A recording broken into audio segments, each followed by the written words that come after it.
नमस्कार, business plus टेलिभिजनको news bulletin business टुडेमा स्वागत छ। म जीवन खड्का। सुरुमा हेडलाइन्स। बल्खु तरकारी बजार दुर्गन्धमा परिणत, कुहिएका र बिग्रिएका तरकारीको व्यवस्थापन हुन सकेन, सम्बन्धित निकाय मौन।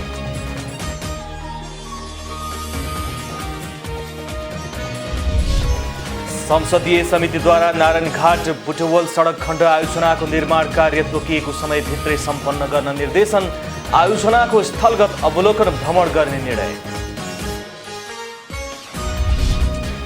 काठमाडौँ उपत्यकामा बढेको वायु प्रदूषणबाट बस्न सावधानी अपनाउन स्वास्थ्य मन्त्रालयको अपिल, बालबालिका, दीर्घरोगी, ज्येष्ठ नागरिकको विशेष ख्याल गर्न आग्रह। वीरगञ्ज पथलैया व्यापारिक मार्ग अन्तर्गत बाराको जितपुर सडक खण्डको निर्माणमा ढिलाइ, निर्माण कम्पनीले अपेक्षा अनुसारको काम गर्न नसकेपछि व्यापार व्यवसायमा समेत असहज। र बाराको निजगढमा स्वतन्त्र युवा समाजद्वारा यथाशीघ्र निजगढ अन्तर्राष्ट्रिय विमानस्थलको निर्माण सुरु गर्न दबाव, विमानस्थल बन्न नदिन भाँजो हाल्ने काम सुरु गरेको जनप्रतिनिधि र सरकारवालाको आरोप।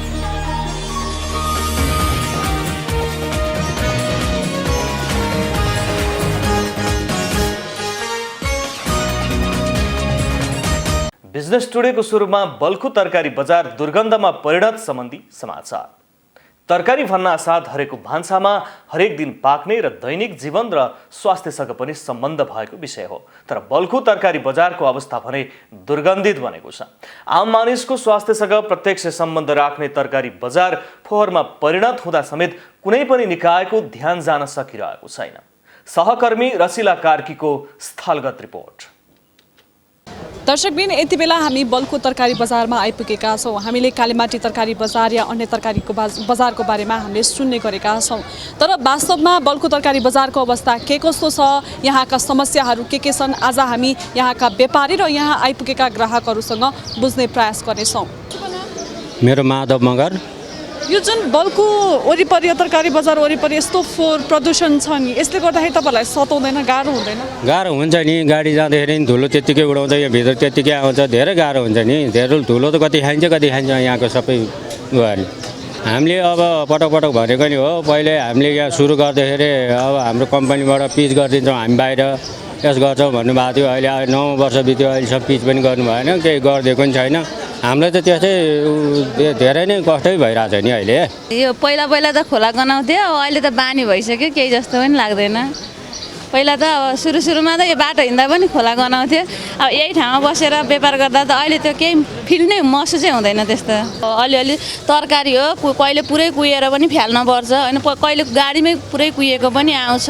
अब त्यो हिसाबले पनि यो ठाउँै त्यस्तै पनि हो कि हुन त। अब यसलाई चाहिँ व्यवस्थित गरेर चाहिँ जसले जहाँ पाए त्यहीँ फोहोर फ्याल्छ, त्यसलाई जरिवाना राख्ने, 1 दिन 2 दिन जरिवाना राख्यो भने सबै सतर्क भएर कसैले पनि राख्ने थिएन होला, जहाँ पाए त्यहीँ फोहोर पनि फ्याल्ने थिएन होला जस्तो हुन्थ्यो क्या। कमजोरी के हो? कमजोरीको कारण चाहिँ के हुन सक्छ?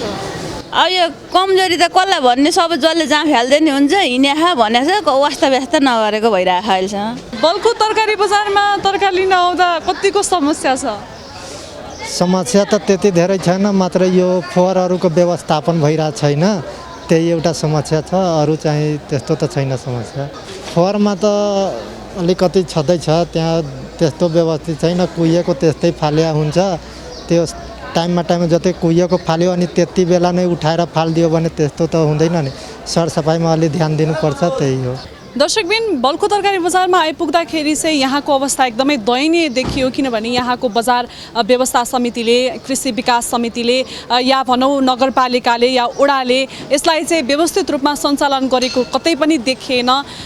ढोका वरपर जताततै चाहिँ फोहोरहरू फ्यालिएको, कुहिएको तरकारीहरू जथाभावी रूपमा फ्यालिएको, त्यसले चाहिँ दुर्गन्धहरू फैलाइरहेको अवस्था हामीले यहाँ देख्यौँ। र यहाँको व्यापारी र ग्राहकहरूलाई पनि बस्न एकदम शास्ति भइरहेको, यहाँ आउनै पर्ने बाध्यता भएको, तर यहाँ आउनको लागि चाहिँ एकदम कठिनाई भएको उनीहरूले बताइरहेका छन्। क्यामेरामा विवेक श्रेष्ठका साथमा रसिला कार्की, काठमाडौँ। संसदीय समितिले निर्माणाधीन नारायणघाट बुटवल सडक खण्डको निर्माण कार्य तोकिएको समयभित्रै सम्पन्न हुने गरी काम अगाडि बढाउन सरकारलाई निर्देशन दिएको छ। प्रतिनिधि सभा अन्तर्गतको विकास तथा प्रविधि समितिको बसेको बैठकले नारायणघाट बुटवल सडक खण्ड आयोजनाको निर्माण कार्य तोकिएको समयभित्रै सम्पन्न हुने गरी सुरु गर्न नेपाल सरकार भौतिक पूर्वाधार तथा यातायात मन्त्रालयलाई निर्देशन दिएको हो। पूर्व तयारी बिना काम अगाडि बढाएकोले निष्कर्ष निकाल्दै समितिले सबै प्रक्रिया पूरा गरी तोकिएकै समयभित्र निर्माण कार्य सम्पन्न गर्ने गरी काम सुरु गर्न निर्देशन दिएको हो। समितिले नेपालमा सञ्चालनमा रहेका आयोजनाहरूको होर्डिङ बोर्ड लगायतका डकुमेन्टहरू अङ्ग्रेजी भाषामा हुँदा आम नागरिकले नबुझ्ने भएकोले नेपाली भाषामा लेख्ने व्यवस्था गर्न पनि सरकारलाई निर्देशन दिएको छ। नेपालमा सञ्चालन हुने गरेका कतिपय सडक आयोजना तथा अन्य भौतिक पूर्वाधारका आयोजनाहरूको होर्डिङ बोर्ड तथा त्यस्ता आयोजनाहरूको बारेमा लेखिएका डकुमेन्टहरूमा अङ्ग्रेजीमा भाषामा परेको हुनाले पाइएको हुँदा आयोजनाका बारेमा लेखिएका डकुमेन्टहरू आम नागरिकले स्पष्ट बुझ्ने गरी नेपाली भाषामा पनि लेख्ने व्यवस्था गराउन समिति नेपाल सरकार तथा भौतिक पूर्वाधार तथा यातायात मन्त्रालयलाई निर्देशन गर्दछ। समितिले समितिमा रहेका सांसद र कर्मचारीले निकट समयमा नारायणघाट बुटवल सडक खण्डको स्थलगत अवलोकन भ्रमण गर्ने पनि निर्णय गरेको छ। यसैगरी पूर्वाधार विकास आयोजनाका सम्बन्धमा समितिमा छलफल भए पनि निष्कर्षमा पुग्न नसकेका कारण विकासका उपयुक्त मोडेलका बारेमा पूर्वाधार विज्ञहरूसँग समितिले कार्यशाला गोष्ठी आयोजना गर्ने निर्णय गरेको पनि सभापति खड्काले बताउनुभयो। स्वास्थ्य तथा जनसङ्ख्या मन्त्रालयले काठमाडौँ उपत्यकाभित्रको वायु प्रदूषण निकै बढेको भन्दै सावधानी अपनाउन अपिल जारी गरेको छ। मन्त्रालयले अपिल जारी गर्दै घर बाहिर खुला स्थानमा नबस्न, मर्निङ वाक नगर्न, फोहोर नजलाउन, कोरोनाका लागि तोकिएका जनस्वास्थ्यका मापदण्डहरू पालना गर्न आग्रह गरेको हो। बालबालिका, दीर्घरोगी, ज्येष्ठ नागरिकहरूको विशेष ख्याल गर्न धुँधुला उड्ने खालका पेसा, व्यवसाय, निर्माण कार्यहरू केही दिनलाई स्थगन गर्न र सवारी साधन वा पेसा व्यवसायका कारण हुन सक्ने वायु प्रदूषण कम गर्न अत्यावश्यक नभई सवारी साधनहरू नचलाउन मन्त्रालयले आग्रह गरेको छ। शुक्रबार काठमाडौँका विभिन्न स्थानको वायुको गुणस्तर सूचकाङ्क AQI 500 भन्दा माथि नागेको देखिएको छ। वातावरण विभाग अन्तर्गतको वायु गुणस्तर मापन केन्द्रका अनुसार ललितपुरको भैँसेपाटीमा वायुको गुणस्तर सूचकाङ्क एयर क्वालिटी 470, इन्डेक्स भक्तपुरमा 305, कीर्तिपुरमा 221 र उपत्यका बाहिर सिमरामा 248 पुगेको छ। विश्व स्वास्थ्य सङ्गठन WHO को मापदण्ड अनुसार AQI 35 भन्दा कम हुनुपर्दछ। बिजनेस टुडेमा पालो भएको छ ब्रेकको।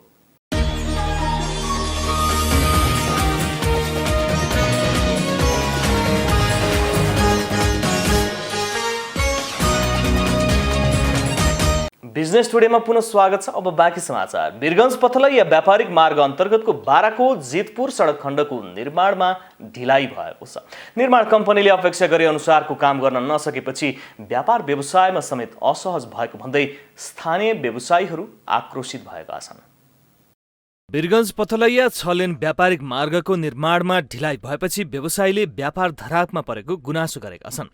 व्यवसायीहरूले सडक निर्माणका क्रममा उड्ने धुलोले व्यवसायमा असर परेको गुनासो गरेका हुन्। उनीहरूले लिखित निवेदनका साथ समस्या समाधान नभए आन्दोलनमा जाने चेतावनी दिएका छन्। आगामी वैशाख 8 सम्म समस्या न्यून गर्न योजना कार्यालय पथलैया र ठेकेदारले लिखित प्रतिबद्धता गरेको बताइएको छ। काम समयमा पूरा नभए चरणबद्ध आन्दोलन गर्ने सङ्घको तयारी छ। छलफल कार्यक्रम व्यापारिक मार्ग जुन छ नि, जुन ढिलाइ भइराखेको छ, व्यापारीहरूले दुःख भोगिराखेका छन्, धुवा धुलो खाइराखेका छन्, मान्छेहरू हिँड्न गाह्रो भइसक्यो, सुत्न गाह्रो भइसक्यो, रातमा तपाईँको ड्याङड्याङ डुल्नु गर्छ, खाल्टाहरू परिसकेका छन्, नालाहरू तपाईँको बनेको छैन, पानी जमेर तपाईँको त्यहाँ बच्चाहरू डुब्ने स्थिति छ। त्यसको लागि समाधानको लागि सम्बन्धित निकायहरूलाई बसेर एउटा झस्काउने कामलाई लागि हामीले यो आज छलफल राखेका थियौँ र समयमा 2 वर्षमा हुने आयोजना 5 वर्षपछि जसको सम्पन्न भएको छ। 8 भागमा विभाजन गरेर छुट्टा छुट्टै 6 वटा निर्माण व्यवसायीलाई काम गर्ने जिम्मा दिएको यस आयोजनामा सिमरादेखि जितपुरको आर्मी क्याम्पसम्मको निर्माणको जिम्मा पाएको 5 नम्बर ठेकेदार शर्मा युनाइटेड एन्ड बिल्डर्स जेभीले भनेअनुसार काम गर्न नसकेको आयोजना कार्यालय पथलैयाले जनाएको छ। वैशाख 7 गते भित्रमा हामी लेफ्ट ब्याङ्कको त्यो भनेको पश्चिमतिरको तपाईँको 17 लगभग 800 मिटरले डिबिएम गरिसकेका छ। बाँकी पोर्सनमा म डिबिएम सक्छु भनेर उनीहरूले कमिटमेन्ट गर्नुभएको छ र त्यसको आधार के भनेपछि हामीले अस्ति हिजो पनि कन्ट्र्याक्ट म्यानेजर र इन्जिनियरलाई बोलाएको थिएँ, तपाईँहरू जुन कमिटमेन्ट गर्नुभएको त्यसको आधार के, अनि उहाँले आधारले मैले मागिरहेको छु, त्यो आधारले दिन सक्नु भएको छैन उहाँहरूले, र तेन्सुका साइडमा पनि मोबिलाइज भएको छैन इक्विपमेन्टहरू। त्यसले गर्दाखेरि उहाँको काम ढिलो देखिन्छ। त्यसपछि मैले उसको नयाँ प्रोग्राम मागेँ, नयाँ प्रोग्राम माग्दाखेरि उहाँले अब 6 महिना यो कोभिड कारणले मैले म्याद थपाएको छैन, त्यो म्याद थपाएपछि त्यो अवधिभित्रमा म काम सम्पन्न गरिदिन्छु भनेर उहाँले भनिरहनु भएको छ। र त्यस अनुसारको उहाँको समयमा काम सम्पन्न गर्नुपर्ने जुन तयारी हुनुपर्ने म्यान पावर इक्विपमेन्टहरूको त्यो चाहिँ तयारी देखिएन। ठेक्काको म्याद गत माघ मसान्तसम्म भए पनि कोरोनाका कारण 6 महिना समय थप गर्न सकिने सम्भावना छ। तर कम्पनीको काम सन्तोषजनक छैन। 5 अर्ब 50 करोडको लागतमा निर्माण हुन लागेको सडक खण्ड बनाउन आयुषनाको कार्यालयले 8वटा ब्लक मार्फत काम अगाडि बढाइरहेको छ। 12 सहकर्मी श्याम गुप्ताको सहयोगमा जिल्ला ब्युरोको रिपोर्ट। रूपन्देहीको बुटवल बजारमा रहेको पसलहरूबाट तोकिएको मूल्यभन्दा बढी र म्याद गुज्रेका सामान बिक्रीमा राखेको पाइएको छ। अनुगमनका नियमभन्दा विपरीत काम गर्ने व्यवसायलाई कारबाही प्रक्रिया अघि बढाइएको छ। रूपन्देहीको बुटवल बजारमा 1 किलो नुनको अंकित मूल्य 20 रुपियाँ रहेकोमा बजारमा 25 रुपियाँसम्ममा बिक्री भइरहेको उजुरी हेलो सरकारमा परेपछि अनुगमन थालिएको छ। वाणिज्य आपूर्ति तथा उपभोक्ता संरक्षण कार्यालय भैरहवा, जिल्ला प्रशासन कार्यालय रूपन्देही, बुटवल उपमहानगरपालिकाले बुटवलका केही पसलहरू अनुगमन गरेका छन्। खास गरी यो आयोडिन नुनलाई 20 रुपियाँ मूल्य सूची भएकोमा 25 रुपियाँका दरले बिक्री गरेको पाइयो। त्यस्तै गरेर हाम्रो रम्बा चाउचाउ लगायतका यिनी घिउहरू पनि बिना लेबलिङ भएका डेट एक्सपायर सामानहरू सबै जफत गरेर जलाउने गरी लिएर गएका छौँ। आज हामी 3-4वटा पसलहरू यो खाद्यान्न पसलहरूमा चाहिँ होलसेल पसलहरूमा हेरिरहेका छौँ। अनुगमन टोलीका अनुसार बुटवल 5 विकास पथमा रहेको गुडविल मार्ट, राम मन्दिर लाइनमा रहेको केसरी किराना, हाटबजार लाइनमा रहेको न्यू कृष्ण किरानालाई कारबाही स्वरूप जरिवाना सके आगामी दिनमा गैरकानुनी काम नगर्न सचेत गराइएको छ। होइन लेबलिङ हामीले गर्ने होइन सर, होइन लेबलिङ त जसले बेच्छ नि उसले गर्ने पर्ने हो, होइन हामीले लेबलिङ गरेर दिने, उसको बिल दिने, पान भए भ्याट भए जे भए पनि दिनुपर्छ, होइन जति हुँदैन समस्या हुँदैन नि, होइन। त्यस्तो तपाईँकोमा लेबलै नभएको म्याद नआएको सामानहरू छन् नि त। अब त्यो त भनौँ भने त हाम्रै चाहिँ नि गल्ती व्यक्ति सोच त हामीले केयर गरेन। व्यवसायीले मनपरी मूल्य लिने, म्याद नागेका र गुणस्तरहीन सामग्री बिक्री गर्ने गरेको उजुरी आएकोले अनुगमनलाई निरन्तरता दिने वाणिज्य आपूर्ति तथा उपभोक्ता संरक्षण कार्यालय भैरहवाले जनाएको छ। प्रधानमन्त्री हेलो सरकारमा समेत चाहिँ यो खास गरी नुन लगायतका विषयहरूमा चाहिँ एमआरपी भन्दा बढी मूल्य लिएर बजारमा चाहिँ नुनको कालो बजारी भइरहेछ भन्ने चाहिँ सूचनाको आधारमा हामी बजार अनुगमन गर्दा कतिपय ठाउँहरूमा चाहिँ 20 रुपियाँ एमआरपी भएको नुनलाई चाहिँ 25 रुपियाँसम्म बेचेको, लेबल नभएका चाहिँ घिउ लगायतका सामग्रीहरू बेचबिखन गरेको र मूल्य सूची नराखेको जस्ता कुराहरू चाहिँ पाइयो। र यसरी पाइएको सन्दर्भमा चाहिँ हामी उपभोक्ता हितलाई चाहिँ आधार मानेर ती पसलहरूलाई जरिमाना गरेका छौँ। बढी मूल्य लिने, म्याद नागेका सामान बिक्री गर्ने र मनपरी गर्ने गरेको पाइएमा उजुरी गर्न आह्वान गरिएको छ। कसुर अनुसार 5,000 देखि 3 लाखसम्मको जरिवाना गर्न सकिने व्यवस्था रहेको छ। यसलाई नियन्त्रण गर्न सबैभन्दा पहिले उपभोक्ताहरू नै सचेत हुन आवश्यक छ भने मौसमी अनुगमनलाई थप प्रभावकारी बनाउन जरुरी देखिन्छ। रूपन्देही सहकर्मी विमल छेत्रीको सहयोगमा जिल्ला ब्युरोको रिपोर्ट। पाल्पाको बगनासखाली गाउँपालिकामा स्थानीयको घर घरमा खानेपानीको सुविधा पुगेको छ। खानेपानीको समस्या भोगेको बस्तीमा खानेपानीको योजना सम्पन्न भएपछि वातावरणीय व्यक्तिगत सरसफाई तथा खेर गएको पानीलाई उपयोग गरी करेसा बारीको व्यवस्थापनमा समेत सहज भएको छ। साथै एक गाग्री पानीका लागि घण्टौं धाउनुपर्ने बाध्यताको समेत अन्त्य भएको छ। एक रिपोर्ट। पाल्पाको बगनासकाली गाउँपालिका वडा नम्बर 5 र 6 स्थानीय वर्षौंदेखि खानेपानीको अभाव झेल्दै आएका थिए। तर खानेपानीको समस्या भोगेको बस्तीमा खानेपानीको योजना सम्पन्न भएपछि वातावरणीय तथा व्यक्तिगत सरसफाईको क्षेत्रमा समेत सकारात्मक परिवर्तन भएको छ। खानेपानीको सुविधा भएपछि स्थानीयहरूले धाराबाट खेर गएको पानीलाई उपयोग गरी करेसा बारीको व्यवस्थापन गरेका छन्। खानेपानी तथा सरसफाई डिभिजन कार्यालयको आर्थिक तथा प्राविधिक सहयोगमा सम्पन्न भएको योजनाबाट गाउँका 150 घर परिवार प्रत्यक्ष रूपमा लाभान्वित भएका छन्। पानी अभावकै कारण बसाइसराई तीव्र हुने, उक्त गाउँमा पानीको सुविधासँगै बसाइसराईको क्रम समेत रोकिएको देखिएको छ। फोहोर पानीकै कारण आउ, हैजा, झाडा बान्ता जस्ता रोगले स्थानीयलाई सहज भएको छ।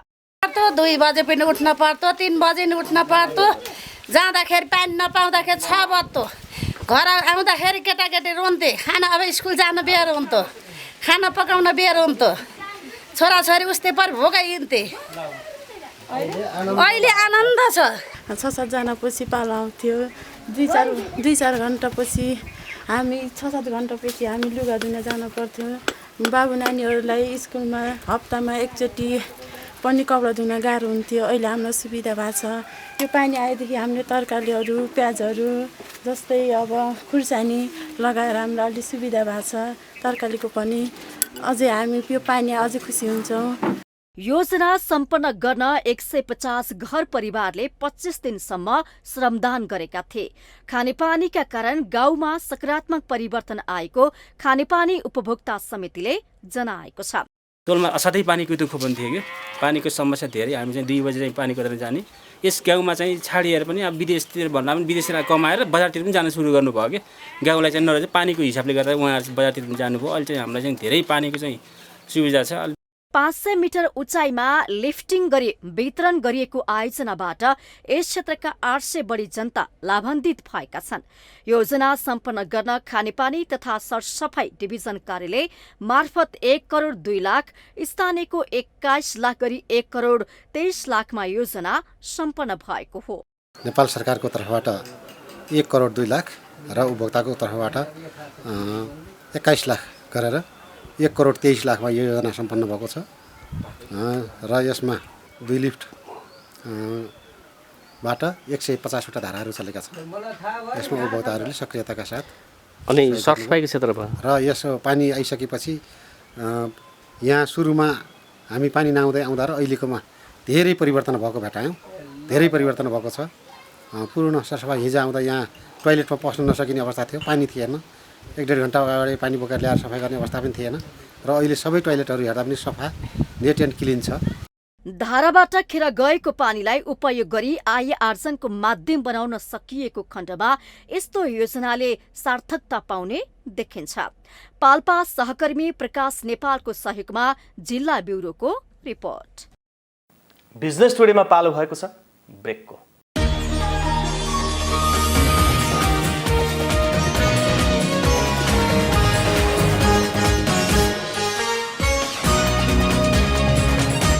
बिजनेस टुडेमा पुनः स्वागत छ। अब बाँकी समाचार। पछिल्लो समय बाराको निजगढमा दोस्रो अन्तर्राष्ट्रिय विमानस्थल निर्माणको समर्थन र विरोधमा प्रदर्शन र्याली भइरहेका छन्। केही समय अघि परियोजना खारेजीको माग गर्दै काठमाडौँको माइतीघरमा प्रदर्शन भए लगत्तै चाँडोभन्दा चाँडो विमानस्थलको काम अगाडि बढाउनु पर्ने भन्दै निजगढमा दबाव र्याली आयोजना गरियो। एक रिपोर्ट। हाम्रै पालामा राष्ट्रिय गौरवको आयोजना भन्ने मूल नाराका साथ बाराको निजगढमा स्वतन्त्र युवा समाजद्वारा यथाशीघ्र निजगढ अन्तर्राष्ट्रिय विमानस्थलको निर्माण सुरु गर्न दबाव र्याली आयोजना गरिएको छ। निजगढको भौतिक तथा स्थलगत निरीक्षण नै नगरी विकास विरोधी तत्त्वले विमानस्थल बन्न नदिन बाँझो हाल्ने काम सुरु गरेको जनप्रतिनिधि तथा सरोकारवालाको आरोप छ। कामको गति गरिरहेछ, अलिकति बढाइदिनु पर्यो र सरकारले चाँडोभन्दा चाँडो विमानस्थलको स्थापना गर्नु पर्यो र बिस्तारै जुन किसिमको गति भइरहेछ, मानौ अहिले घेराबेराको काम भएको छ, तटबन्धुको काम भएको छ, ती कामहरूलाई सके गतिमा लाने र चाँडोभन्दा चाँडो बनाउने नेपालको लागि र नेपालको अन्तर्राष्ट्रिय एयरपोर्टको लागि योभन्दा उत्तम चाहिँ विमानस्थल अरू हुन सक्दैन।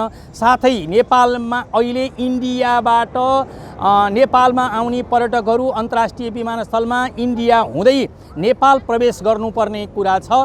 त्यो कुरा पनि ती भइरहेका छन्। त्यो अवस्थालाई पनि यसले निमित्यान्न गर्छ। निजगढ विमानस्थलको निर्माण कार्यलाई अघि बढाउन स्थानीय सरकार तथा स्थानीयवासीले सरकारलाई सक्दो सहयोग गर्ने निजगढ नगरपालिकाकी उपप्रमुख लीलादेवी लामिछाने खनालले बताउनुभयो। निजगढ बचाऊ भनेर एउटा नारा जुलुस निस्किएको थियो।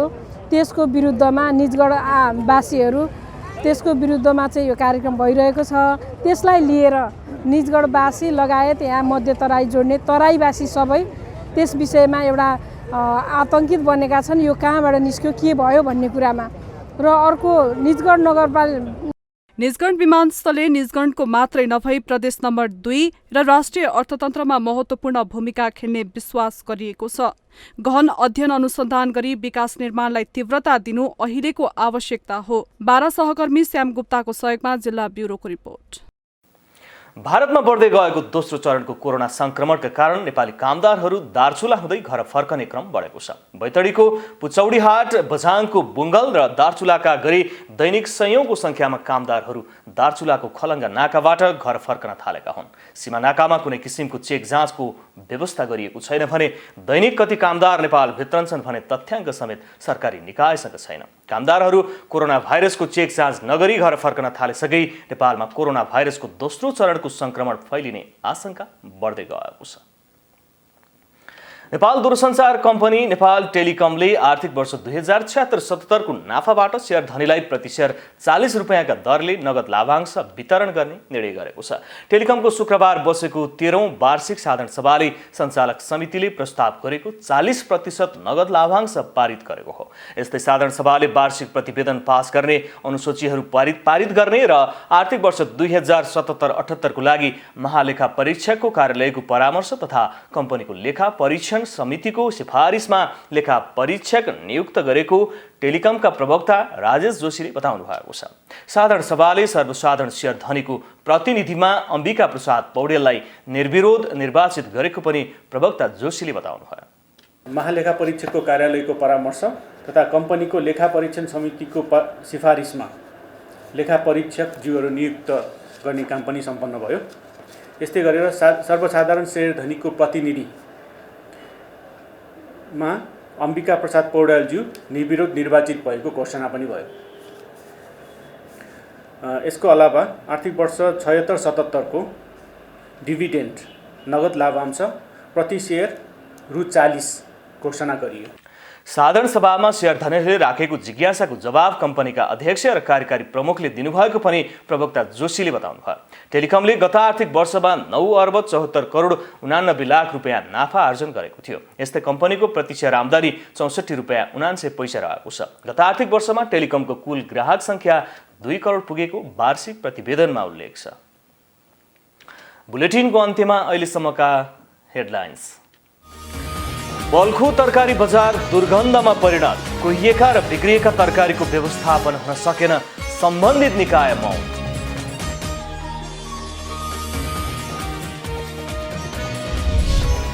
संसदीय समितिद्वारा नारायणघाट बुटवल सडक खण्ड आयोजनाको निर्माण कार्य तोकिएको समयभित्रै सम्पन्न गर्न निर्देशन, आयोजनाको स्थलगत अवलोकन भ्रमण गर्ने निर्णय।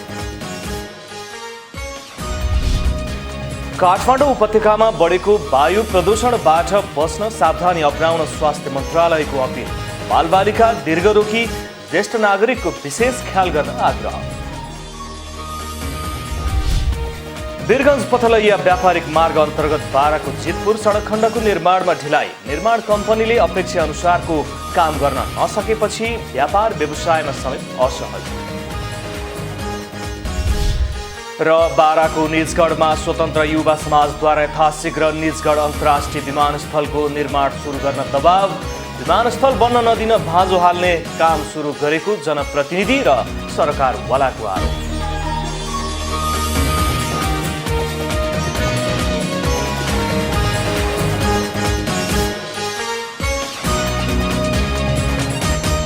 बिजनेस टुडे अहिलेलाई यति नै।